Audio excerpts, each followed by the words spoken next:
Todo lo que crees sobre el Álamo es mentira. Hollywood te vendió héroes. Voy a mostrarte cobardes oportunistas y una de las manipulaciones históricas más exitosas de América.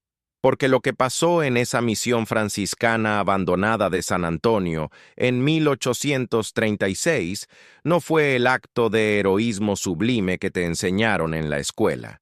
Fue un desastre militar previsible, una derrota estúpida, y después, sí, después se convirtió en la mentira más útil que Texas jamás inventó. Déjame contarte algo que ninguna película de John Wayne te va a decir. Esos 189 hombres que supuestamente murieron luchando hasta el último aliento, gritando por la libertad, no eran los santos mártires que imaginas. Eran en su mayoría aventureros, fugitivos de la justicia, especuladores de tierras y sí, también defensores de la esclavitud que México había abolido años antes. Pero claro, esa parte nunca aparece en los carteles turísticos de San Antonio. Empecemos por el contexto que Hollywood convenientemente omite. 1836. Texas es parte de México. Legalmente, oficialmente, indiscutiblemente, parte de México. Los colonos estadounidenses que llegaron allí lo hicieron bajo un acuerdo específico con el gobierno mexicano. Las condiciones eran claras. Debían volverse ciudadanos mexicanos, convertirse al catolicismo y, sobre todo, esto es crucial, aceptar que la esclavitud estaba prohibida en territorio mexicano. México había abolido la esclavitud en 1829, pero estos colonos tejanos, muchos llegados del sur esclavista de Estados Unidos, simplemente ignoraron esa ley. Trajeron esclavos de todos modos. Los llamaron sirvientes contratados de por vida, para evadir la prohibición. Y cuando el gobierno central mexicano intentó hacer cumplir sus propias leyes, estos colonos decidieron que México era un tirano opresor. Piénsalo por un segundo. Imagina que eres un oficial mexicano. Estos extranjeros llegaron a tu país, aceptaron tus leyes para obtener tierras gratis, y ahora se rebelan porque les exiges que cumplan lo que prometieron. ¿Quién es el invasor aquí? ¿Quién viola el acuerdo? Pero la narrativa oficial texana invirtió esta realidad de manera tan brillante que durante casi 200 años, el mundo creyó que los rebeldes eran los buenos de la historia. Ahora hablemos del lugar mismo, el Álamo. Suena grandioso, ¿verdad? Una fortaleza imponente, donde valientes defensores resistieron contra hordas enemigas. La realidad es mucho más patética. El Álamo era una misión franciscana abandonada. Sus muros tenían entre 9 y 12 pies de altura en la mayoría de secciones. Algunos tramos estaban literalmente derrumbándose. No había fortificaciones adecuadas. No había bastiones defensivos diseñados para fuego cruzado. Desde un punto de vista táctico-militar, defender el Álamo era una idiotez monumental. Cualquier cadete de primer año en una academia militar te diría que no puedes defender 1,320 pies de perímetro con menos de 200 hombres. Haz la matemática. Son aproximadamente 7 pies de muro por soldado. Imposible mantener una defensa coherente. Imposible evitar brechas. Imposible responder a ataques simultáneos en múltiples puntos. Y aquí viene lo que realmente te va a sorprender. El comandante William Barrett Travis lo sabía. Tenía 26 años. 26. Un abogado sin experiencia militar seria comandando una posición indefendible. Sus propias cartas, las que sobreviven, muestran desesperación. Pidió refuerzos repetidamente. Sabía que estaban condenados. Pero también sabía algo más. Sabía que una derrota dramática, una masacre de mártires, sería más útil políticamente que una retirada táctica sensata. En una de sus últimas cartas escribió sobre morir como soldado y que su sangre sería vengada. Ya estaba pensando en la propaganda. Ya estaba escribiendo su propio mito. Tácticamente, Travis tenía 3 opciones cuando el ejército mexicano de Antonio López de Santa Anna se acercaba. Primera opción: evacuar. Abandonar el Álamo y unirse a las fuerzas tesanas principales bajo Sam Houston. Esto era lo militarmente correcto. Preservar las fuerzas para una batalla que pudieran ganar. Segunda opción: fortificar adecuadamente. y esperar refuerzos significativos que nunca llegaron. Tercera opción, quedarse con una fuerza inadecuada en una posición indefendible y morir. Eligió la tercera, la peor, y durante 190 años. Lo hemos llamado héroe por eso. Ahora viene la parte donde destruyo completamente a tus héroes de infancia. Davy Crockett, el legendario frontiersman, el símbolo máximo de la resistencia hasta el final. Las películas lo muestran balanceando su rifle como garrote, matando mexicanos incluso mientras las bayonetas lo atraviesan, cayendo solo cuando ya no puede levantarse. Es una imagen poderosa. También es completamente falsa. Documentos mexicanos, específicamente el diario del teniente coronel José Enrique de la Peña, quien estuvo presente en el asalto final, revelan algo muy diferente. Según de la Peña, Crockett fue capturado vivo. Junto con otros 5 o 6 defensores, se rindió cuando quedó claro que la batalla estaba perdida. Fueron llevados ante Santa Ana. Y aquí está lo que ninguna película de Disney te va a mostrar. Fueron ejecutados después de rendirse. No murieron heroicamente en combate, murieron de rodillas, desarmados, probablemente suplicando por sus vidas. Durante 150 años, historiadores texanos atacaron estos documentos. Los llamaron propaganda mexicana. Los descartaron como mentiras del enemigo. ¿Por qué? Porque no encajaban en la leyenda.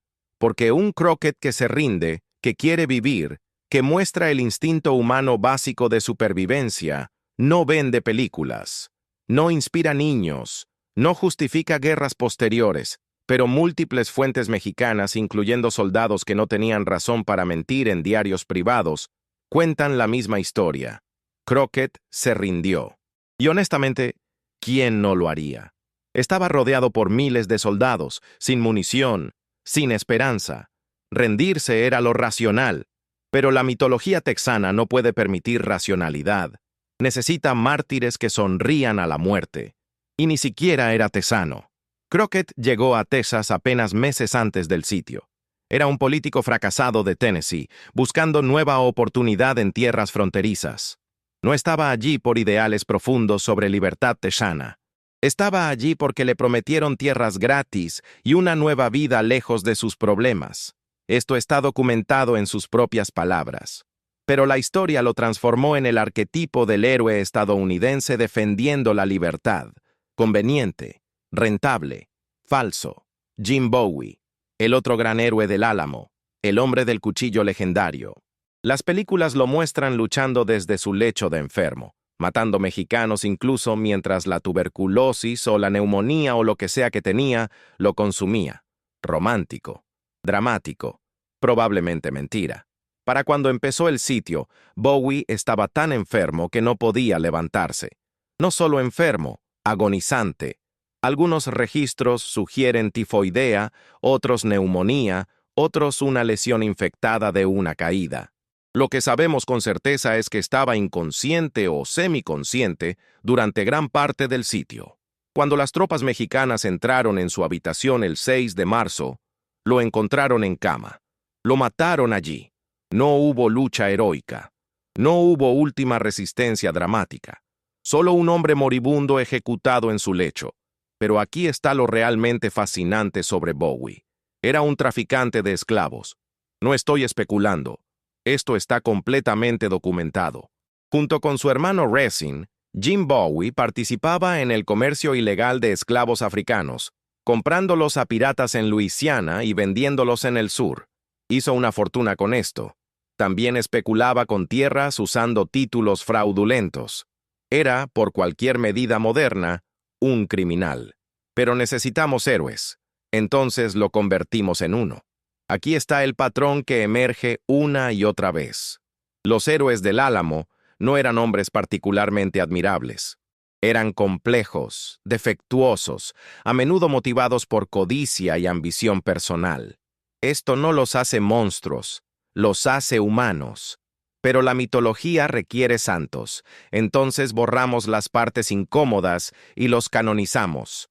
Ahora viene el análisis táctico que ningún video sobre el Álamo te da. El sitio comenzó el 23 de febrero de 1836. El asalto final fue el 6 de marzo, 13 días. Durante esos 13 días, Travis tuvo múltiples oportunidades de evaluar la situación y tomar decisiones diferentes. Sabía que Santa Anna tenía entre 1,500 y 2,000 soldados regulares mexicanos, tropas entrenadas, disciplinadas, con artillería. Travis tenía 189 hombres, la mayoría voluntarios sin entrenamiento militar formal, con armamento limitado. Desde una perspectiva de armamento, la disparidad era brutal. Las fuerzas mexicanas tenían cañones que podían bombardear las defensas débiles del Álamo sistemáticamente. Los defensores tenían algunos cañones pequeños, pero munición limitada. Los rifles de los texanos eran superiores a los mosquetes mexicanos en alcance y precisión, cierto. Un Kentucky Long Rifle podía ser efectivo hasta 200 metros, mientras los mosquetes mexicanos eran menos precisos más allá de 50 metros. Pero esto importa poco cuando estás defendiendo un perímetro imposible contra fuerza abrumadora. La ventaja de alcance sirve en campo abierto, en emboscadas, en escaramuzas, no cuando estás atrapado detrás de muros deteriorados esperando ser rodeado. Estratégicamente, Santa Anna no tenía prisa. Podía simplemente sitiar el lugar, cortar suministros y esperar. Los defensores eventualmente se rendirían o morirían de hambre. Pero Santa Anna tenía sus propias presiones políticas. Quería un ejemplo dramático. Quería mostrar que rebelarse contra México tenía consecuencias brutales. Entonces ordenó asalto directo. El ataque final vino antes del amanecer.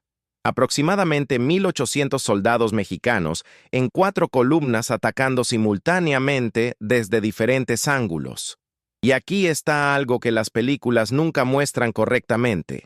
Fue un desastre también para los mexicanos. Las bajas mexicanas fueron enormes. Estimaciones varían entre 200 y 600 muertos o heridos.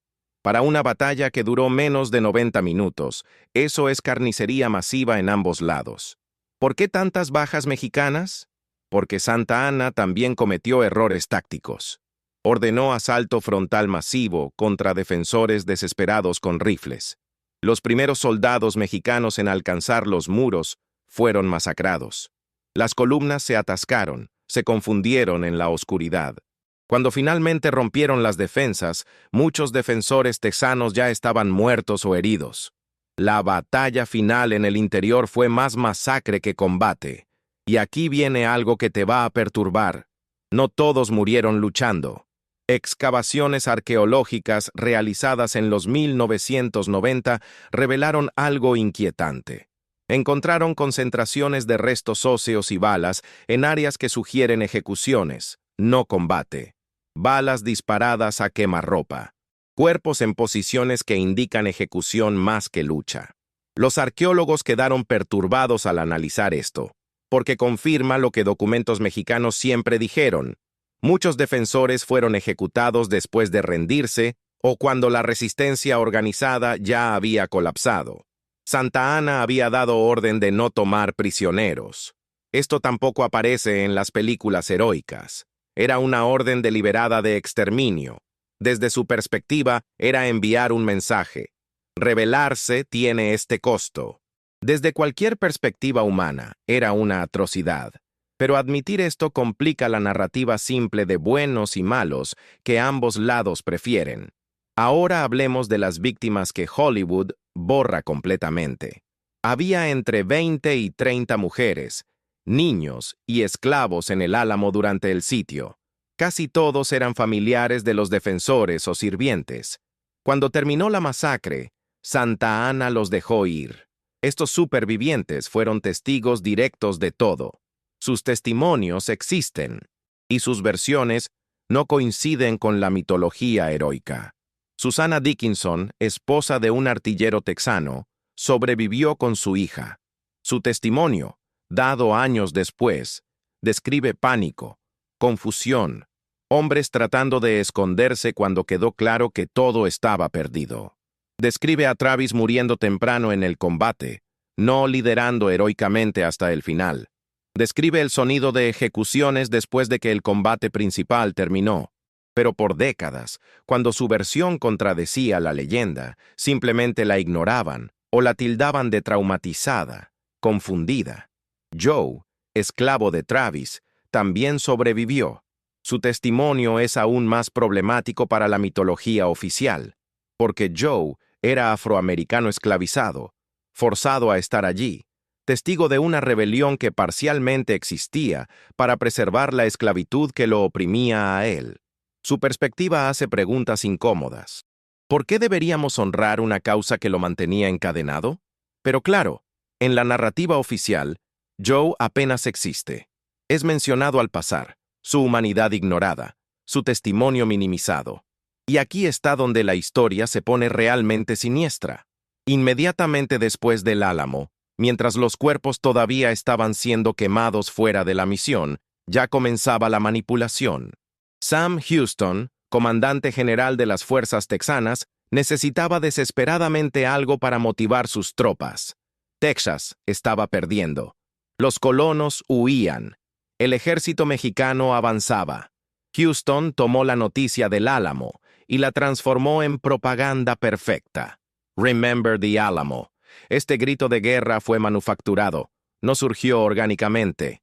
Fue creado deliberadamente por líderes políticos texanos que entendieron que una derrota podía ser más útil que una victoria si se contaba correctamente. La masacre del Álamo, presentada como martirio de héroes inocentes defendiendo libertad contra tiranía mexicana, se convirtió en la justificación para todo lo que vino después. Venganza, expansión, anexión, guerra. 6 semanas después del Álamo, Houston derrotó a Santa Ana en San Jacinto. Las tropas texanas, gritando "Remember the Alamo", masacraron soldados mexicanos que intentaban rendirse. Ejecutaron prisioneros. Fue venganza salvaje presentada como justicia. Y funcionó. Texas ganó independencia. Pero no fue el final de la manipulación. Fue solo el comienzo. Texas existió como república independiente por 9 años. Durante ese tiempo, el mito del Álamo creció exponencialmente. Cada año que pasaba, los defensores se volvían más heroicos, la resistencia más dramática, la causa más noble. Para cuando Estados Unidos anexó Texas en 1845, el Álamo era ya un símbolo sagrado, y ese símbolo fue usado para justificar la guerra México-estadounidense que siguió. Piénsalo. Estados Unidos necesitaba justificación para invadir y tomar la mitad del territorio mexicano. Necesitaba convencer a su población que esto era moralmente correcto. El Álamo proporcionó esa justificación. Aquellos pobres mártires tejanos, masacrados por mexicanos crueles, debían ser vengados.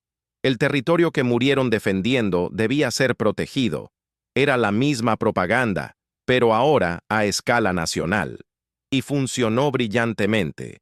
La Guerra México-estadounidense, de 1846 a 1848, resultó en México perdiendo lo que hoy es California, Nevada, Utah, Arizona, Nuevo México y partes de Colorado y Wyoming. Más del 50% de su territorio nacional. Y todo justificado parcialmente por recordar el Álamo. Una derrota militar en una misión abandonada de San Antonio se había convertido en el pretexto para uno de los robos territoriales más grandes de la historia moderna. Pero espera, porque se pone aún más perverso. Después de la guerra, después de la anexión, había un problema. Muchos mexicanos todavía vivían en estos territorios recién conquistados. Eran mayoría en muchas áreas. Tenían derechos legales bajo el Tratado de Guadalupe Hidalgo. Pero los nuevos gobernantes angloamericanos no querían compartir poder o tierra con ellos. Necesitaban justificación para discriminar, despojar, expulsar. Adivina qué sirvió perfectamente para eso. El mito del Álamo. Si los mexicanos eran los villanos que masacraron héroes inocentes, entonces claramente no merecían igualdad. Claramente eran inferiores, crueles, no aptos para autogobierno. Esta narrativa fue usada durante décadas para justificar leyes discriminatorias, despojo de tierras, violencia contra mexicano-americanos. El Álamo se convirtió en herramienta de opresión sistemática. Y no estoy especulando. Esto está documentado en leyes en periódicos de la época, en decisiones judiciales que explícitamente citaban el Álamo como evidencia del carácter mexicano, una mentira histórica creando consecuencias reales, duraderas, mortales. Ahora saltemos al siglo XX. Hollywood entra en escena. Y Hollywood no solo contó la historia del Álamo, la reinventó completamente en Technicolor brillante con estrellas de cine guapas y música inspiradora. La primera gran película sobre el Álamo fue en 1915. Película muda, simplista, pero sentó precedente. Mexicanos como villanos unidimensionales, tejanos como héroes sin mácula. Pero la película que realmente cimentó el mito moderno fue The Álamo de 1960, dirigida y protagonizada por John Wayne. Wayne no era solo actor, era activista político conservador con agenda específica. Su Álamo no era historia, era propaganda de Guerra Fría. Los defensores texanos representaban Estados Unidos y libertad. Las fuerzas mexicanas representaban autoritarismo y tiranía. El paralelismo con comunismo versus capitalismo era obvio y deliberado. Wayne dijo explícitamente que hizo la película como declaración contra el comunismo. La película de Wayne blanqueó completamente la historia. Eliminó cualquier mención de esclavitud. Convirtió a Crockett en santo absoluto. Ignoró documentos mexicanos. Mostró a Santa Anna como dictador sádico sin dimensión humana. Fue vista por millones. Ganó premios. Moldeó cómo generaciones enteras entienden el Álamo.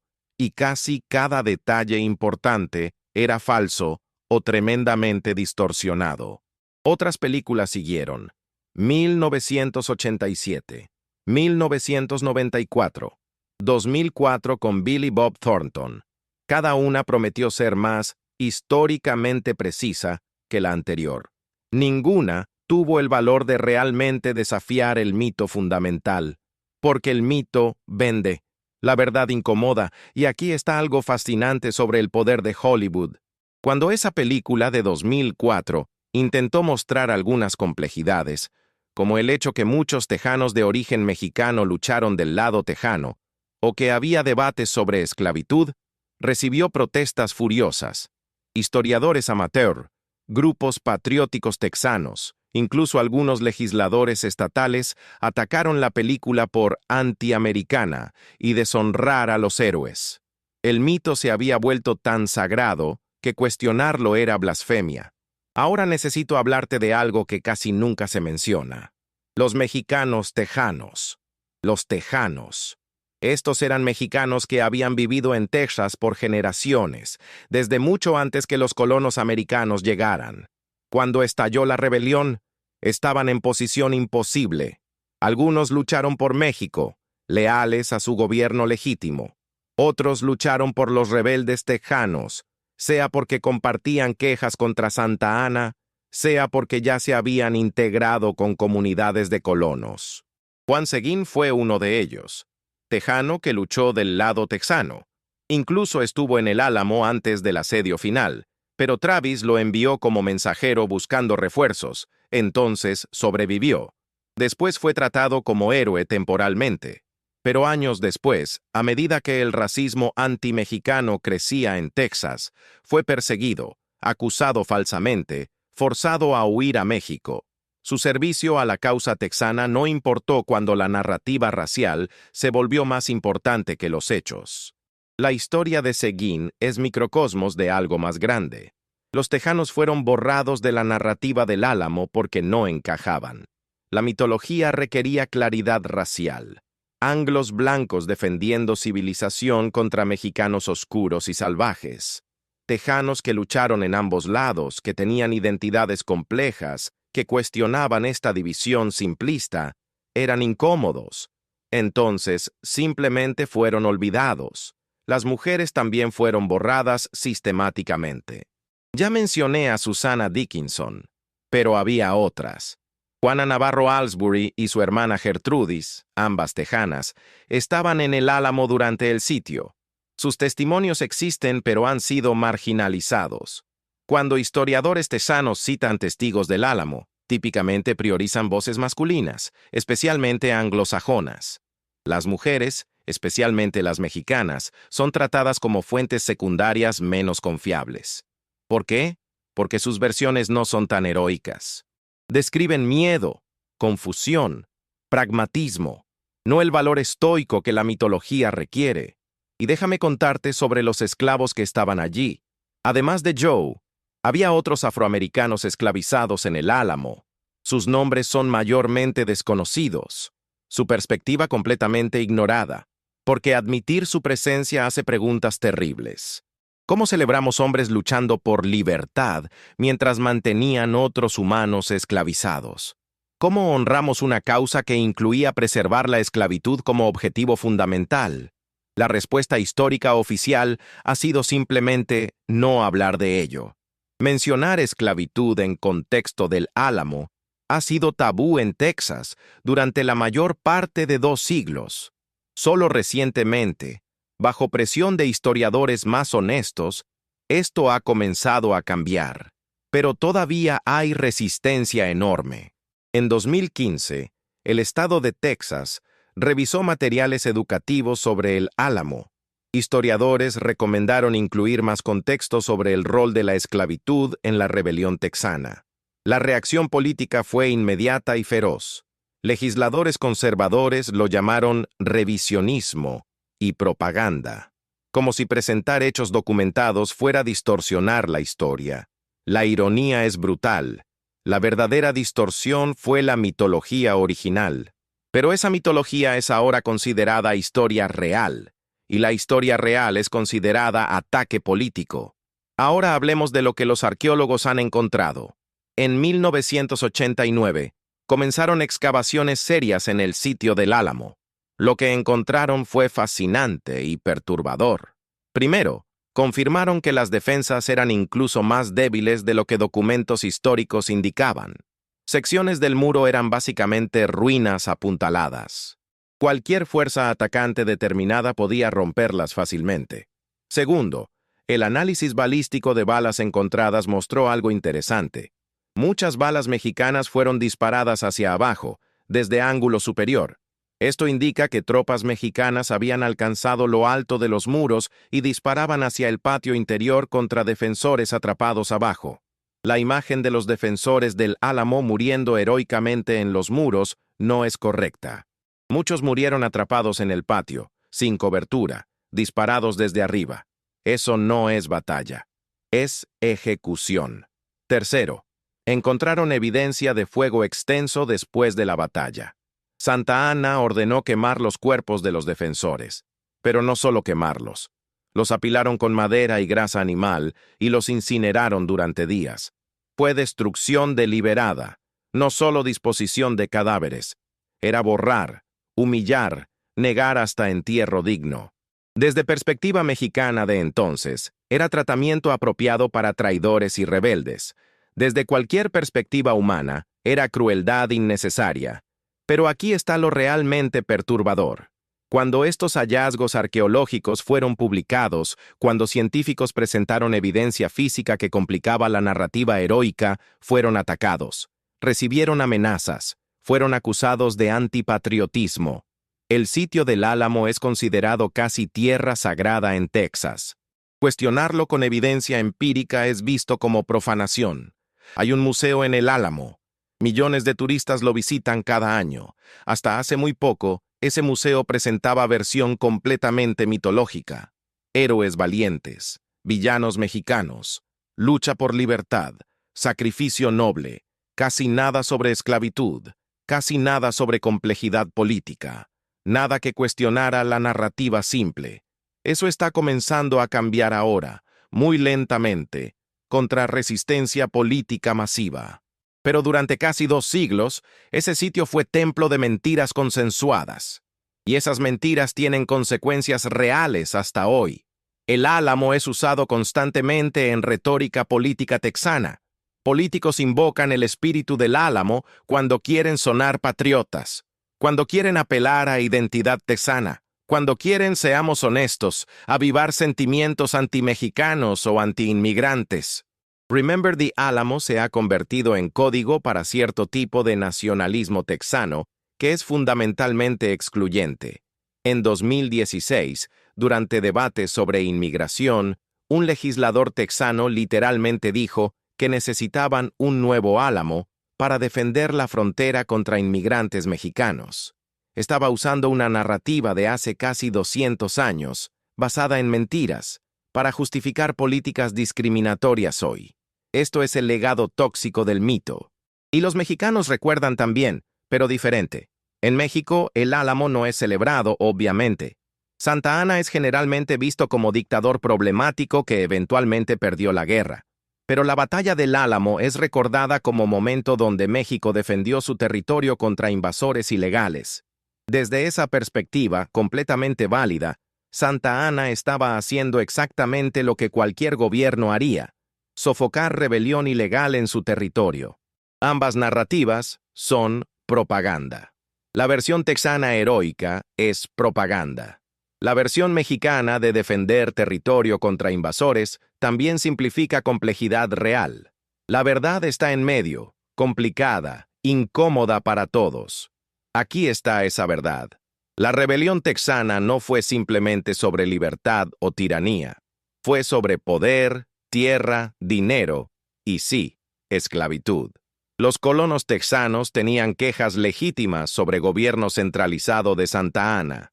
También eran colonos ilegales violando leyes de inmigración mexicanas y tratando de preservar institución de esclavitud.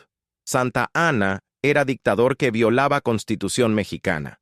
También estaba defendiendo integridad territorial de su país contra rebeldes armados. Los defensores del Álamo no eran todos héroes nobles. Tampoco eran todos villanos. Eran humanos complejos con motivaciones mixtas que terminaron en situación imposible parcialmente por sus propias malas decisiones. Pero humanos complejos con motivaciones mixtas no inspiran, no construyen identidad nacional, no justifican guerras posteriores, no venden películas. Entonces tomamos esa complejidad humana y la aplastamos en mito simple: héroes y villanos, bien y mal, nosotros y ellos. Y ese mito, esa mentira útil, se vuelve más real para la gente que la verdad inconveniente. Lo más trágico del Álamo no fue la batalla misma.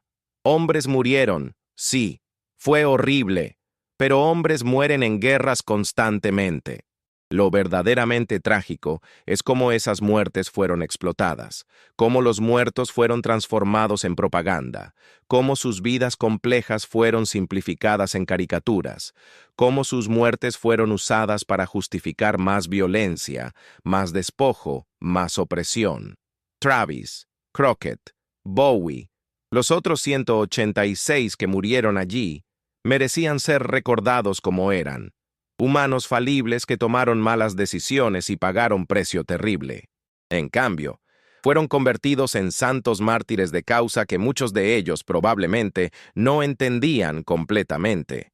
Fueron robados de su humanidad por el mito tanto como fueron robados de sus vidas por las balas mexicanas. Y la verdadera pregunta que deberíamos hacernos no es si fueron héroes, es por qué necesitamos tan desesperadamente que lo sean. ¿Por qué necesitamos transformar derrota estúpida en victoria moral? ¿Por qué necesitamos mentiras reconfortantes en lugar de verdades complejas? ¿Por qué estamos más cómodos con mitos que nos hacen sentir bien que con historia que nos hace pensar? Porque aquí está la lección universal que el Álamo enseña. No es sobre valor o sacrificio, es sobre el poder de la narrativa. Es sobre cómo quienes controlan la historia controlan el presente. Es sobre cómo una mentira repetida suficientes veces se vuelve indistinguible de la verdad. Piensa en esto. Durante casi 200 años, millones de personas han creído una versión del Álamo que es fundamentalmente falsa. Han visitado el sitio como peregrinos visitando santuario sagrado. Han enseñado a sus hijos sobre héroes que nunca existieron como los describen. Han basado parte de su identidad regional, incluso nacional, en eventos que no ocurrieron de la manera que creen. Y cuando alguien presenta evidencia contradictoria, documentos históricos, hallazgos arqueológicos, testimonios ignorados, la reacción no es gratitud por la verdad, es furia por la blasfemia. Esto nos dice algo profundo sobre psicología humana. Preferimos mentiras hermosas a verdades feas. Preferimos narrativas simples que nos hacen sentir bien sobre nosotros mismos y nuestros ancestros a historias complicadas que requieren pensamiento crítico y ambigüedad moral. Y una vez que una mentira se arraiga lo suficiente, se vuelve parte de nuestra identidad. Desafiarla se siente como ataque personal. Los políticos entienden esto instintivamente. Por eso el Álamo sigue siendo invocado en discursos. Por eso, cada gobernador de Texas hace peregrinaje ceremonial al sitio. Por eso cuando se proponen revisiones históricas más honestas en libros de texto, hay batallas políticas feroces. No están peleando por historia. Están peleando por el derecho de controlar la narrativa que define identidad texana. Y Texas no es único en esto. Cada nación, cada región, cada grupo tiene sus propios álamos. Tienen eventos históricos que han sido mitificados más allá del reconocimiento. Tienen héroes que nunca fueron tan heroicos. Tienen villanos que nunca fueron tan malvados. Tienen batallas que nunca fueron tan claras. Porque los humanos necesitamos estas historias. Necesitamos pensar que nuestros ancestros fueron mejores de lo que eran. Que nuestras causas fueron más nobles. Que nuestros sacrificios tuvieron significado profundo en lugar de ser consecuencias de decisiones estúpidas o ambición mezquina. Pero aquí está el peligro. Cuando basamos identidad en mitos en lugar de realidad, cuando nos negamos a examinar críticamente nuestras narrativas fundacionales, nos volvemos vulnerables a manipulación. Porque si te puedo hacer creer mentiras sobre el pasado, puedo hacerte creer mentiras sobre el presente. Si puedo convencerte que tus ancestros lucharon heroicamente contra invasores malvados, puedo convencerte que tú también debes luchar contra los invasores de hoy. Si puedo crear enemigos míticos en el pasado, puedo crear enemigos míticos ahora. El mito del Álamo ha sido usado exactamente así. Ha sido usado para justificar discriminación contra mexicano-americanos. Ha sido usado para justificar políticas anti-inmigrantes. Ha sido usado para crear división donde podría haber coexistencia.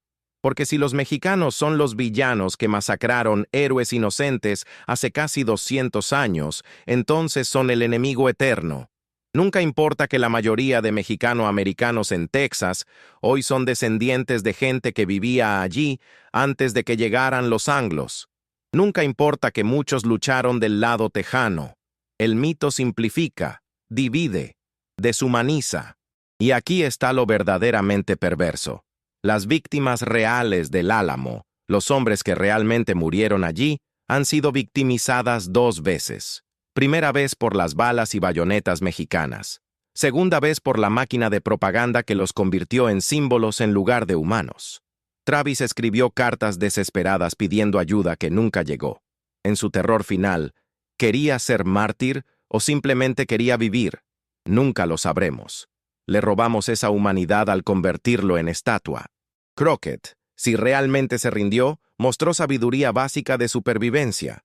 En ese momento final, viendo que todo estaba perdido, eligió vivir en lugar de morir por orgullo inútil. Hay algo profundamente humano y comprensible en eso, pero no podemos permitirle esa humanidad porque necesitamos que sea superhombre que nunca dudó, nunca tuvo miedo. Nunca quiso nada excepto morir gloriosamente. Lo hemos embalsamado en mito cuando merece ser recordado como era. Bowie, traficante de esclavos moribundo en cama sucia, no es héroe romántico de película. Es recordatorio que incluso en nuestras narrativas más sagradas hay gente profundamente defectuosa haciendo cosas cuestionables por razones complicadas. Aceptar eso no es deshonrarlo, es honrarlo con verdad. Los soldados mexicanos que murieron atacando el Álamo también merecen ser recordados. Eran en su mayoría conscriptos, hombres pobres de México rural forzados al servicio militar.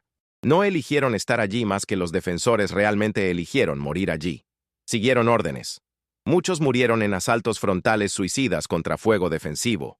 Sus cuerpos también fueron apilados y quemados o dejados para animales carroñeros. Pero en la mitología del Álamo, son solo enemigos anónimos, hordas sin rostro que existen solo para hacer que los héroes se vean más heroicos al matarlos. Santa Ana mismo, presentado siempre como villano unidimensional, era más complicado. Sí, era dictador. Sí, ordenó atrocidades, no solo en el Álamo, sino en otros lugares. También era producto de su tiempo, actuando según normas militares de principios del siglo XIX, donde masacrar rebeldes era táctica estándar de disuasión. Entender esto no es excusarlo, es contextualizarlo, es ver que maldad no es solo característica de individuos malvados, es también consecuencia de sistemas, culturas, situaciones que hacen que gente normal haga cosas horribles. Y aquí llegamos al corazón del asunto. La verdadera tragedia del Álamo no fue que hombres murieron. La verdadera tragedia fue que murieron por causas que no eran tan nobles como les dijeron. Murieron para que especuladores de tierras pudieran hacer fortunas, para que dueños de esclavos pudieran mantener su propiedad, para que políticos ambiciosos pudieran crear nueva república y eventualmente entrar a Unión Estadounidense en términos favorables. Los ideales de libertad y autodeterminación que supuestamente motivaban la rebelión eran, en mejor caso, secundarios, en peor caso, propaganda completa. Pero reconocer esto no significa que sus muertes no importaron. Importaron terriblemente. Para sus familias que los perdieron, para ellos mismos en sus momentos finales de terror, para el curso de la historia que fue alterado por ese evento. Lo que significa es que debemos ser honestos sobre por qué importaron y cómo fueron explotadas. Cada año, millones de dólares fluyen a Texas a través del turismo del Álamo. El sitio es una de las atracciones más visitadas del estado. Hay tiendas de regalos vendiendo recuerdos del Álamo. Hay recreaciones históricas donde actores disfrazados representan la batalla. Hay libros, películas, documentales interminables. Es una industria masiva construida sobre una mentira. Y admitir que es mentira amenazaría esa industria. Esto es por qué la verdad sobre el Álamo es tan amenazante para tantos. No es solo sobre historia. Es sobre dinero, poder, identidad. Es sobre quién tiene derecho de contar la historia oficial. Es sobre qué versión del pasado sirve mejor a intereses del presente. Los historiadores profesionales, los buenos, han sabido la verdad sobre el Álamo por décadas. Los documentos están allí. Las fuentes mexicanas existen y siempre han existido. Los testimonios incómodos de supervivientes están archivados. La evidencia arqueológica se acumula. Pero esta información ha sido confinada mayormente a círculos académicos. No ha penetrado la conciencia popular porque la conciencia popular no la quiere. Preferimos el mito, y Hollywood, como mencioné, ha sido cómplice perfecto en mantener ese mito. Porque Hollywood no hace dinero con complejidad. Hace dinero con narrativas emocionales simples. Héroes guapos que son completamente buenos. Villanos feos que son completamente malos. Batallas donde puedes animarle a un lado sin reservas morales. El Álamo, simplificado y mitologizado, es oro para Hollywood. El Álamo real, complicado y moralmente ambiguo, no vende entradas. Cada generación de cineastas promete hacer la versión real del Álamo, y cada generación termina haciendo otra versión mitológica, porque eso es lo que las audiencias quieren y lo que los financiadores aprobarán. La película que realmente contaría la verdad sobre el Álamo tendría que hacer que la audiencia se sienta incómoda. Tendría que mostrar a los héroes como defectuosos, codiciosos, a veces cobardes. Tendría que humanizar a los mexicanos en lugar de presentarlos como enemigos genéricos. Tendría que admitir el rol central de la esclavitud. Ningún estudio importante va a financiar eso. Ninguna audiencia masiva quiere verlo. Entonces, seguimos perpetuando el mito, generación tras generación, y cada vez que alguien intenta inyectar verdad en la narrativa, es atacado. Cuando historiadores publicaron evidencia sobre Crockett rindiéndose, fueron amenazados con violencia. Cuando museos intentaron incluir exhibiciones sobre esclavitud en contexto del Álamo, enfrentaron protestas. Cuando libros de texto incluyeron párrafos mencionando las complejidades de la rebelión texana, legisladores intentaron prohibirlos. Esta es la parte que me fascina y me aterroriza como alguien que ha dedicado años a estudiar este periodo. Vivimos en era de acceso sin precedentes a información. Puedes encontrar documentos históricos originales en línea. Puedes leer traducciones de fuentes mexicanas. Puedes ver análisis arqueológicos. La verdad está disponible como nunca antes, y sin embargo, el mito persiste. No por falta de acceso a información real, por rechazo activo de esa información porque contradice creencias fundamentales sobre identidad. Esto debería preocuparnos a todos. Porque si podemos rechazar evidencia histórica clara cuando contradice nuestras narrativas preferidas, ¿qué más estamos rechazando? ¿Qué otras verdades incómodas estamos ignorando en favor de mentiras reconfortantes? El Álamo no es caso aislado. Es síntoma de problema más profundo sobre cómo los humanos procesamos información que desafía creencias centrales. Y aquí está la pregunta que deberías hacerte después de todo esto. Si el Álamo, uno de los eventos más conocidos de la historia estadounidense, es en realidad malentendido tan profundamente, ¿cuántas otras historias que crees conocer son igualmente falsas? ¿Cuántos otros héroes que admiras nunca fueron tan heroicos? ¿Cuántas otras causas que consideras nobles estaban realmente motivadas por intereses mezquinos? La respuesta honesta es, probablemente muchas. La mayoría de historias nacionales son mitologías parciales. La mayoría de héroes nacionales son construcciones cuidadosamente editadas, no porque historiadores sean incompetentes, sino porque la verdad compleja no sirve propósitos políticos y culturales tan bien como mitos simples. Lo que nos lleva a la reflexión final. ¿Qué hacemos con esta información? ¿Deberíamos destruir el mito del Álamo completamente? ¿Deberíamos cerrar el sitio, quemar los libros heroicos, prohibir las películas románticas? No. Eso sería otro tipo de extremismo. El sitio del Álamo es importante precisamente porque muestra cómo creamos mitologías. Las películas son importantes como documentos de propaganda, no de historia. Los libros heroicos son importantes para entender cómo cada generación reescribe el pasado para servir el presente. Lo que deberíamos hacer es aprender a sostener dos cosas simultáneamente. Podemos reconocer que el evento del Álamo fue significativo históricamente. Fue punto de inflexión en guerra que cambió mapa de América del Norte. Hombres realmente murieron allí, y sus muertes fueron trágicas. Y también podemos reconocer que casi todo lo que nos han enseñado sobre por qué murieron, y cómo murieron, y qué representaban, es distorsionado o falso. Podemos honrar la memoria de los muertos, sin honrar la mitología construida sobre sus cadáveres. Podemos visitar el sitio como lugar de reflexión histórica, en lugar de peregrinaje patriótico. Podemos enseñar la complejidad a nuestros hijos, en lugar de alimentarlos con mentiras simplificadas. Podemos, en resumen, crecer y enfrentar nuestro pasado como realmente fue, en lugar de como nos gustaría que hubiera sido. Esto requiere coraje. Requiere estar dispuesto a sentirse incómodo con nuestra historia. Requiere abandonar narrativas reconfortantes que nos hacen sentir superiores o justificados. Requiere empatía con todos los lados de conflictos históricos en lugar de simplemente identificarse con nuestro lado. Es más fácil aferrarse al mito, pero fácil no es lo mismo que correcto.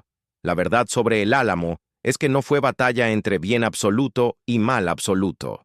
Fue conflicto entre grupos de humanos falibles, cada uno con sus propias justificaciones, cada uno capaz de crueldad y compasión, cada uno atrapado en fuerzas históricas más grandes que cualquier individuo. Los tesanos rebeldes tenían quejas legítimas contra gobierno centralista de Santa Anna. También eran colonos que violaban leyes de inmigración mexicanas y querían preservar esclavitud. Santa Anna estaba defendiendo integridad territorial de su país. También era dictador brutal que ordenó atrocidades innecesarias. Ambas cosas pueden ser verdad simultáneamente. Y esa es la lección más importante. La historia real es siempre más complicada que los mitos. Los humanos reales son siempre más complejos que los santos o demonios en los que los convertimos. Las causas reales son siempre más ambiguas que las cruzadas nobles o malvadas que imaginamos. Aceptar esta complejidad no es relativismo moral, es madurez intelectual. El Álamo nos enseña que el pasado no es simple.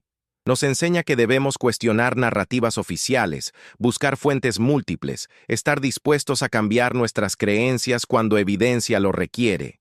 Nos enseña que quienes murieron merecen ser recordados como humanos completos, no como caricaturas unidimensionales. Nos enseña que podemos reconocer tragedia sin necesitar convertir cada tragedia en triunfo moral. Más que nada, el Álamo nos enseña sobre el poder peligroso de la mitología nacional. Nos muestra cómo una mentira puede ser más duradera y más influyente que la verdad. Nos advierte sobre cómo esas mentiras pueden ser usadas para justificar discriminación, opresión, guerra. Nos desafía a ser más críticos, más escépticos, más dispuestos a enfrentar verdades incómodas. Entonces, la próxima vez que alguien te hable del heroísmo del Álamo, recuerda esto. Recuerda que los héroes probablemente murieron suplicando o rendidos. Recuerda que la causa incluía preservar esclavitud. Recuerda que la batalla fue estúpida tácticamente y evitable estratégicamente. Recuerda que lo que siguió fue explotación calculada de tragedia para propósitos políticos. Recuerda que el mito fue manufacturado deliberadamente y mantenido agresivamente contra evidencia contraria. Y pregúntate, ¿qué otras verdades sagradas en tu vida son realmente mentiras útiles? ¿Qué otras historias que te enseñaron son propaganda disfrazada de historia? ¿Cuánto de tu identidad está construido sobre arena de mitología en lugar de roca de realidad? Estas son preguntas incómodas. Deberían ser. La verdad debería incomodar. Debería desafiar. Debería hacer que reconsideres cosas que dabas por sentado. Si la historia solo confirma lo que ya creías, probablemente no estás aprendiendo historia real. Probablemente estás consumiendo propaganda que coincide con tus prejuicios existentes. El Álamo es perfecto ejemplo de esto. Por casi 200 años ha confirmado exactamente lo que texanos y estadounidenses querían creer sobre sí mismos, que son defensores de libertad, que sus guerras son justas, que sus enemigos son malvados, que sus héroes son puros. Es narrativa perfectamente diseñada para hacer que se sientan bien sobre su historia y su identidad. Pero la historia real del Álamo es mucho más valiosa que el mito, porque la historia real nos enseña humildad. Nos muestra que nuestros ancestros eran tan defectuosos como nosotros, que sus guerras eran tan ambiguas como las nuestras, que sus héroes eran tan complicados como cualquier humano. Y eso es bueno, porque si podemos aceptar que ellos eran humanos falibles tomando decisiones imperfectas en situaciones imposibles, quizás podemos tener más compasión con nosotros mismos y con otros en presente. El verdadero legado del Álamo no debería ser Remember the Alamo como grito de guerra. Debería ser Question the Alamo como llamado a pensamiento crítico. Deberíamos recordar lo que realmente pasó, no lo que nos dijeron que pasó. Deberíamos honrar a los muertos siendo honestos sobre quiénes eran y por qué murieron. Deberíamos aprender de los errores en lugar de celebrar mitología construida sobre esos errores. Y finalmente, deberíamos entender que buscar verdad histórica no es antipatriótico. Es el acto más patriótico posible, porque amor real a país, a región, a comunidad, no está basado en mentiras reconfortantes. Está basado en enfrentar honestamente nuestro pasado, con todas sus glorias y todas sus vergüenzas, y elegir ser mejores. El Álamo no necesita ser mentira para ser importante. Los hombres que murieron allí no necesitan ser santos para ser dignos de memoria. La causa por la que lucharon no necesita ser perfectamente noble para ser entendida en contexto. Lo que necesitamos es coraje para ver el pasado claramente, sin los filtros de propaganda y mitología que han distorsionado nuestra visión por tanto tiempo. Porque al final, la pregunta no es si el Álamo fue heroico. La pregunta es ¿por qué necesitamos tan desesperadamente que lo sea? Y la respuesta a esa pregunta nos dice más sobre nosotros en el presente que sobre ellos en el pasado. Nos dice que todavía estamos luchando con las mismas preguntas sobre identidad, pertenencia, justicia, Nos dice que todavía usamos el pasado para justificar el presente. Nos dice que todavía preferimos mitos simples a verdades complejas. Quizás es tiempo de elegir diferente. Quizás es tiempo de soltar el mito y abrazar la realidad. No será tan reconfortante, no será tan inspirador, pero será verdad. Y la verdad, por incómoda que sea, siempre vale más que la mentira más hermosa jamás contada.